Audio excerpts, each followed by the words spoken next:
las contradicciones del discurso del abogado del diablo, del abogado de Petro, del abogado petrista, ¿no? El abogado de campaña de Gustavo Petro, que hay uno donde uno cuestiona, ¿no? No tiene él intenciones de querer beneficiar al gobierno de Gustavo Petro, ya que es su antiguo cliente, ya que es su gobierno, el gobierno para el que él trabajó, para el que él hizo campaña, ¿no?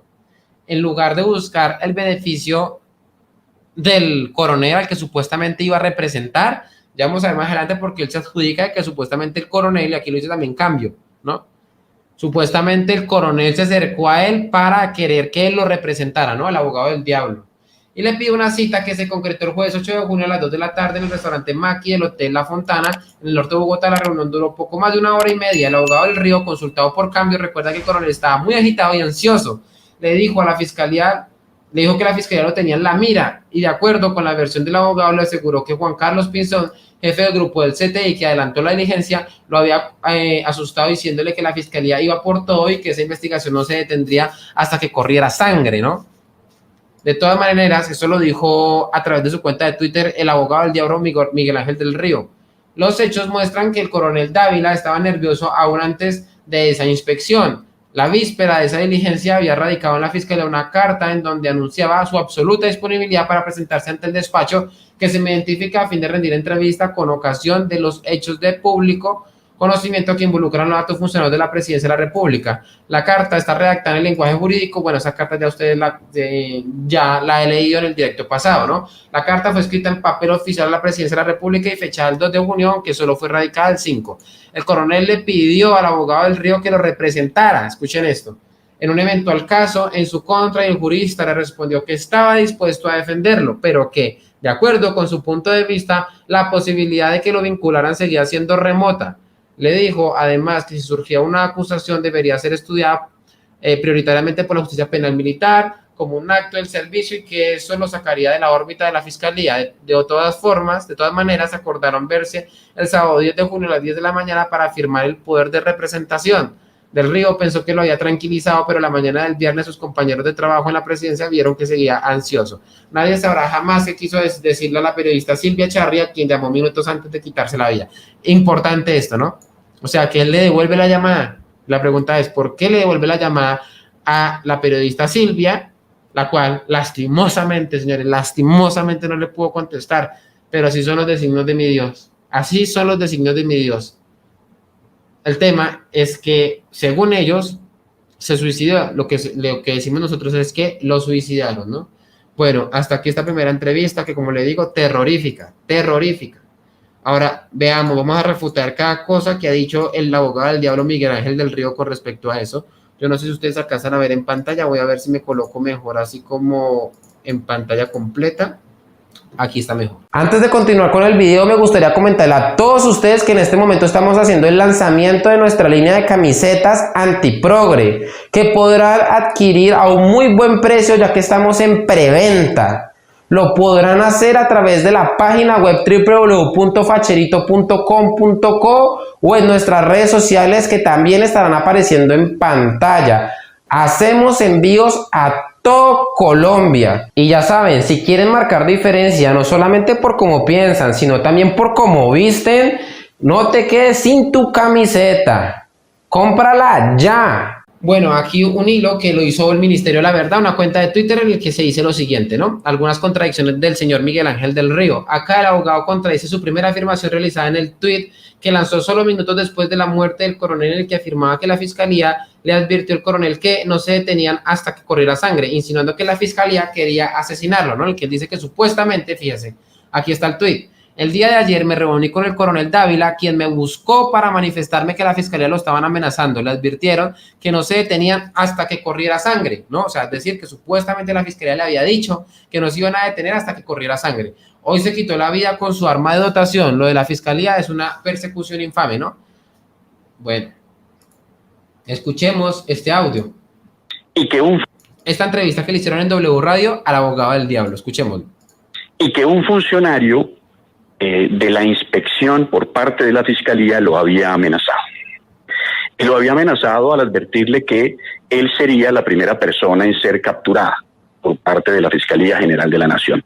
Y que, palabras textuales, se derramaría sangre por parte del gobierno. Ok, ahí ya cambia el discurso, porque anteriormente decía que se derramaría sangre, dijo, no, no se detenían hasta que corriera sangre. En esta segunda dice hasta que no se derrame sangre del gobierno, ¿no? Entonces ya no era que lo estaba amenazando a él, sino que estaba amenazando era al gobierno. Entonces, ¿al fin qué, señor Miguel Ángel del Río? Estaba amenazando al teniente coronel Oscar, o estaba amenazando al gobierno. Toca que se ponga de acuerdo, toca que hile bien todo el discurso, todo el libreto que va a utilizar para intentar desprestigiar lo que muchas personas les dice su lógica, le dice la razón. Un funcionario de la inspección por parte de la Fiscalía lo había amenazado. Ajá. Y lo había amenazado al advertirle que él sería la primera persona en ser capturada por parte de la Fiscalía General de la Nación. Y que, palabras textuales, se derramaría sangre por parte del gobierno. Se derramaría sangre por parte del gobierno, ¿no? Cuando anteriormente decía, ¿no? Hoy, ¿no? Que lo habían amenazado y le advirtieron que no se detenían hasta que corriera sangre. Entonces, que fíjese cómo manipula, ¿no? Manipuló entonces ese discurso, si es que tal discurso como tal existió, ¿no? Porque yo dudo que haya existido. Pero en un primer paso, a unos pocos minutos de saberse, no, él fue prácticamente que la primera persona que colocó que el teniente se había suicidado, ¿no? La pregunta es cómo se entera él tan rápido, ¿no? De forma tan rápida, y ya haya colocado un veredicto en donde se decía que él se había suicidado, ¿no? Y ya está con datos, ¿no? De que supuestamente la fiscalía lo había amenazado, ¿no? Y posteriormente cuando lo entrevistan en W Radio dice, no, había dicho que no se iban a detener hasta que corriera sangre del gobierno. No, muy oportuno, ¿no? Cambiar ya cuando está enfrente de los medios de comunicación su discurso, ¿no? En la entrevista con W Radio el abogado cambia la versión y afirma entonces que la fiscalía sí lo amenazó, pero advirtiéndole que él sería el primer capturado y que palabras textuales se derramaría sangre por parte del gobierno. Dos afirmaciones completamente distintas que dejan muchas preguntas. ¿Por qué el abogado elaboró el trino inicial de esa manera malintencionada si lo que quiso decir el coronel fue algo distinto? ¿A qué se refería el coronel con ver derramar sangre por parte del gobierno? Por aquí dice, ¿por qué para el coronel el gobierno quería derramar sangre? ¿Se estaba acaso anticipando el coronel, cosa obviamente imposible a la teoría que después de su muerte surgiría de un homicidio por parte del gobierno, o fue un simple lapsus mental como el del presidente? Pueden escudriñar lo que quieran, pueden llevar a seres humanos al borde del suicidio, como está aconteciendo. Bueno, ahí se había mencionado, ¿no? Por parte del presidente como un buen Nostradamus, ¿no? Acá dice el abogado que no tiene ninguna prueba en cuanto a la conversación con el coronel, aun cuando ya haya afirmado como respuesta a un tuit del periodista Melquisedec que sí tenía pruebas de estas supuestas amenazas. Aún esperamos las pruebas de lo que se dejó allí. Fíjese, les muestro primero que nada el tuit, porque yo recuerdo haberlo visto de primera mano, ¿no? Porque Melquisedec le dice, ¿tiene pruebas de ello, doctor? Muy grave acusación, ¿no? Y él le respondió, claro que las tengo, ¿no? Lo recuerdo como si hubiera sido literalmente antier. Pero cuando le preguntan que si tienen pruebas de esa conversación que tuvo con el fallecido coronel Dávila, bueno, otra vez vuelve a cambiar su discurso. Una grabación de esa conversación que tuvo con el coronel. No, María Camila, yo no grabo a nadie. Yo pienso que las personas que graban conversaciones, pues evidentemente algunos lo hacen para proteger sus propios intereses. Yo no grabo ni a las personas con las que me reúno, ni absolutamente nadie. No grabé la conversación, me parecía que era una charla privada, reservada. Entonces yo no grabé la conversación. Ay, sí, dice que no grabó la conversación cuando a Melquisedec ya le había dicho que él tenía pruebas de eso que estaba afirmando, ¿no? O sea, terrible. Y son ellos los que intentan después desprestigiar no solamente a las personas que utilizamos la razón para concluir efectivamente que hay muchísimas pruebas, evidencias para creer de que por parte de este gobierno se intentó silenciar a el coronel, ¿no? Sino que, aparte de eso, intenta, digamos, despotricar sobre la vida del coronel, del ya fallecido coronel. Es como intentar escupir sobre el cadáver del coronel, ¿no? Imagínense. Acá el abogado afirma que el coronel no temía por su vida. Permítame que me estoy adelantando. Aquí, bien. No temía por su vida según lo que supuestamente se habló en esa conversación. Entonces, ¿por qué insistía inicialmente que el coronel había sido amenazado por la fiscalía? Si no temía por su vida, entonces no estaba amenazado. Lenguaje engañoso. Fíjese, no temía por la vida de él. En la conversación con él esa tarde, que no fue por llamada, sino presencial, él no teme por su vida.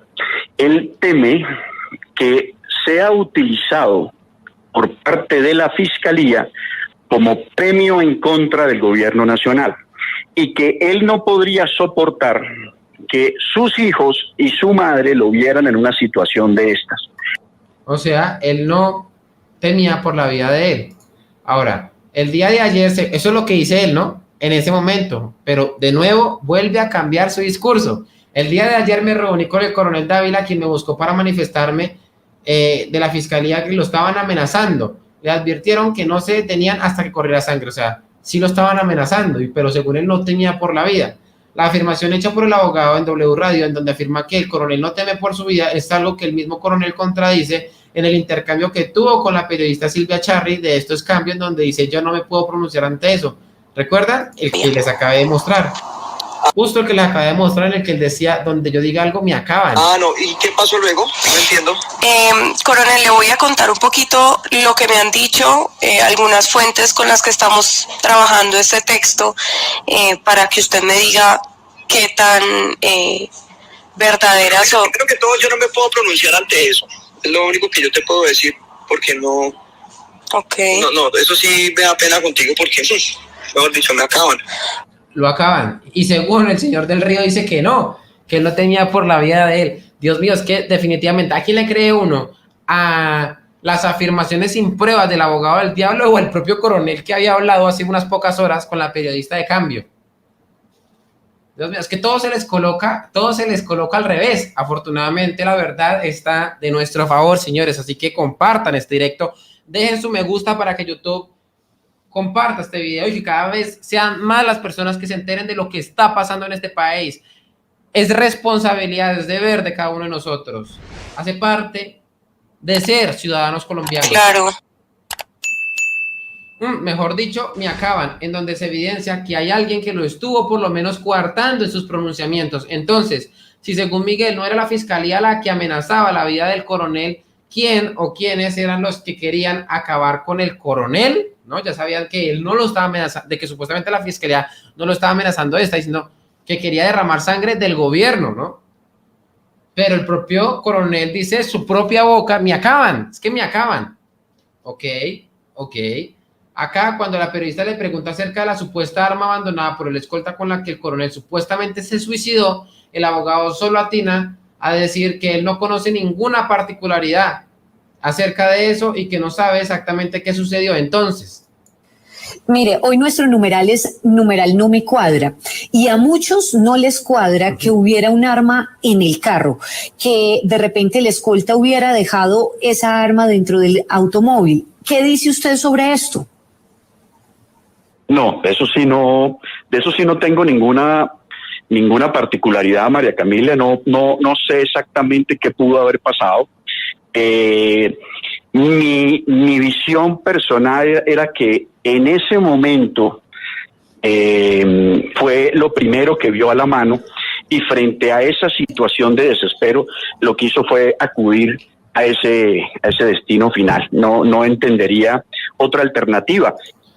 Bueno, así son, mentirosos. Así llegaron al poder, así se mantienen en el poder y así silencian a las personas que pueden hablar y pueden contar la verdad con respecto a ese gobierno nefasto, ¿no? ¿Por qué entonces afirmar con tanta certeza y tan apresuradamente que el coronel se había suicidado con su arma de dotación tan solo minutos después de lo sucedido, ¿no? ¿Por qué respaldar la versión de que el coronel se suicidó usando el arma de la escolta propagada por el presidente? Importante, ¿no? Fíjese que dice al final del tuit, que ya lo hemos leído varias veces: hoy se quitó la vida con su arma de dotación. Dice, hoy se quitó la vida con su arma de dotación. Lo de la fiscalía es una persecución infame, ¿no? Bueno, el propio presidente también, eso es lo más infame del mundo. Infame es que cuando Medicina Legal ni siquiera ha dado su veredicto final, ya el presidente se pronunció, ¿no? Ya el presidente ha pronunciado no una vez, sino varias veces con respecto a esto, insistiendo en el suicidio. El teniente coronel de la policía, Óscar Dávila, adscrito a la seguridad de la presidencia de la República, ha muerto por suicidio, ¿no? O sea, lo primero que dice es realmente lamentable, nefasto que en Colombia esté pasando ese tipo de cosas, ¿no? Por parte de la fuerza pública. O sea, se podría decir que son efectivamente las ejecuciones extrajudiciales del que tanto lloró el petrismo durante los últimos 20 años. En serio, solamente que ahorita utilizan esas ejecuciones extrajudiciales para callar gente, para silenciar gente, para que no cuenten la verdad con respecto a este gobierno nefasto, ¿no?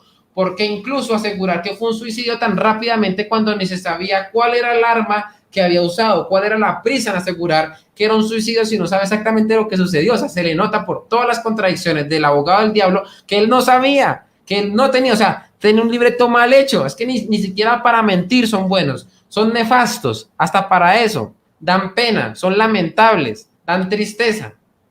Y eso es creerlo a uno bobo. Acá el abogado aseguró que el coronel nunca le manifestó querer acabar con su vida. Entonces, ¿por qué apresurarse a decir que fue un suicidio? ¿Por qué no esperar dictamen de investigación de las autoridades? Alternativa. Él, si usted me pregunta a mí, él tendría o me manifestó algo de querer acabar con su vida. No lo hizo. Tenía un gran... Dios mío, es que Dios mío. nivel de desesperación. Eso sí lo tenía. Obviamente es una situación in extremis. Si él hubiese pensado en suicidarse, pues no me hubiera buscado a mí.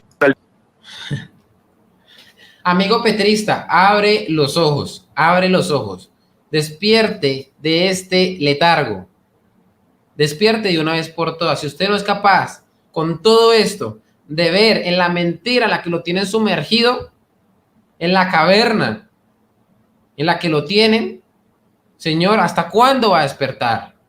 Es que es necesario que abra los ojos, que despierte, que mire, que empiece a ver la realidad con sus propios ojos, que utilice esa cabeza por lo menos para cuestionar.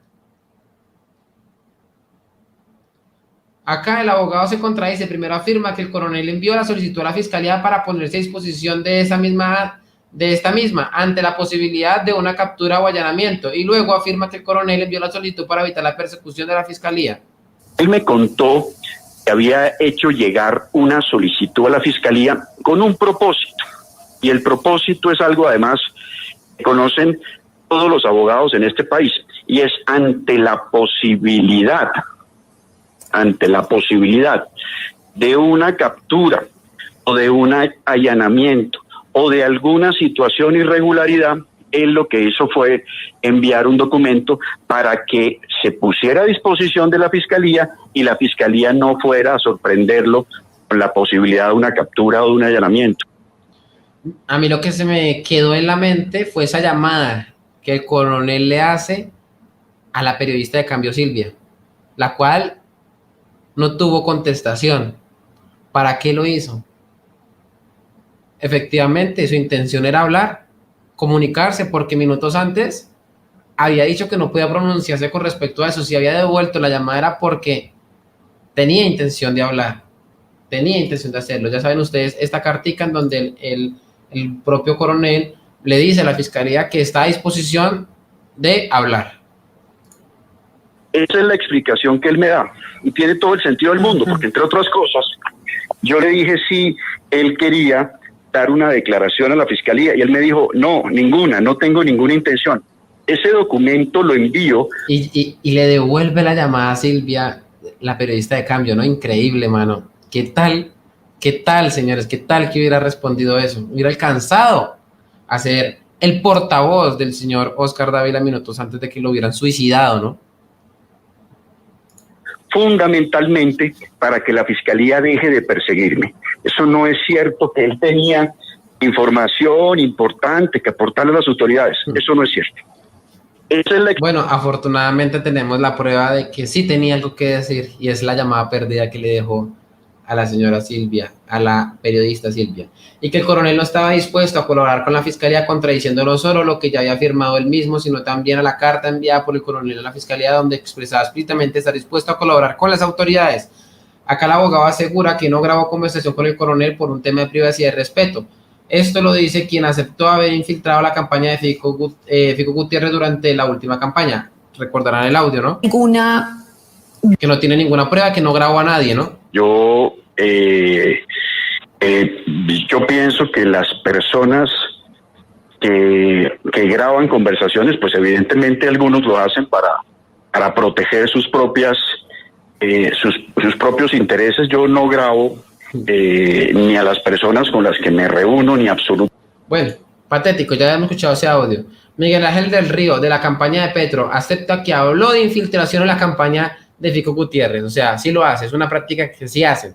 Solamente que aquí no lo hizo porque nunca existió, porque la conversación ni existió, o si existió no fue lo que él dijo, ¿no? No fue lo que él dijo, probablemente hubiera sido otra que lo llevó, bueno, a estar sumamente preocupado, a creer que lo tenían amenazado, en donde delante de la propia periodista dijo, donde yo hable, me acaban. Quizás esa conversación que tuvo con Miguel Ángel del Río, y de esto no tengo prueba alguna, lo lleva a decir públicamente, o lo llevó a decirle a la periodista de que si él hablaba, bueno, lo acababan. Quizás ese sí fue el verdadero motivo de esa conversación que tuvo Miguel Ángel del Río, si es que llegó a existir tal conversación con el coronel, con el difunto.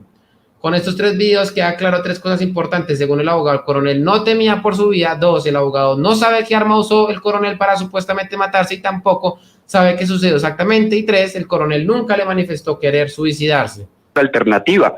Él, si usted me pregunta a mí, él tendría o me manifestó algo de querer acabar con su vida. No lo hizo. Bueno, patético. Mire, hoy nuestro numeral es numeral no me cuadra. Y a bueno, ese ya lo hemos escuchado. En la conversación con él esa tarde, que no fue por llamada, sino presencial, él no teme por su vida. Él teme... Bueno, Dios mío. Entonces, ¿por qué asegurar enfáticamente minutos después de la muerte del coronel que se había suicidado y específicamente con su arma de dotación? ¿Cuál era el afán de decir eso? ¿Por qué la premura? Queda claro que ante tantas incongruencias solo quedan preguntas y sospechas. Bueno, perfecto. Dejamos esto aquí con respecto a este hilo muy bueno. Le agradezco a Ministerio de la Verdad, al Twitter, por mostrarnos todo esto. Recuerden compartir este directo con todo el mundo para que el petrista abra los ojos, para que despierten de ese letargo. Y bueno, señores, antes de terminar con este pedazaco de video, quisiera recordarle a todos ustedes que pueden apoyar este canal a través de Patreon. Allí también podrán recibir muchos beneficios, como poder acceder a todas las lecturas que hemos estado realizando todas las noches y que al cabo de un tiempo desaparecen de mi canal de Twitch. Serán posteriormente resubidas a mi canal de Patreon. Así que allí, aparte de eso, también podrán tener contacto directamente conmigo, entre otros muchos beneficios más. Así que bueno, señores, ahora sí, no siendo más, se cuidan.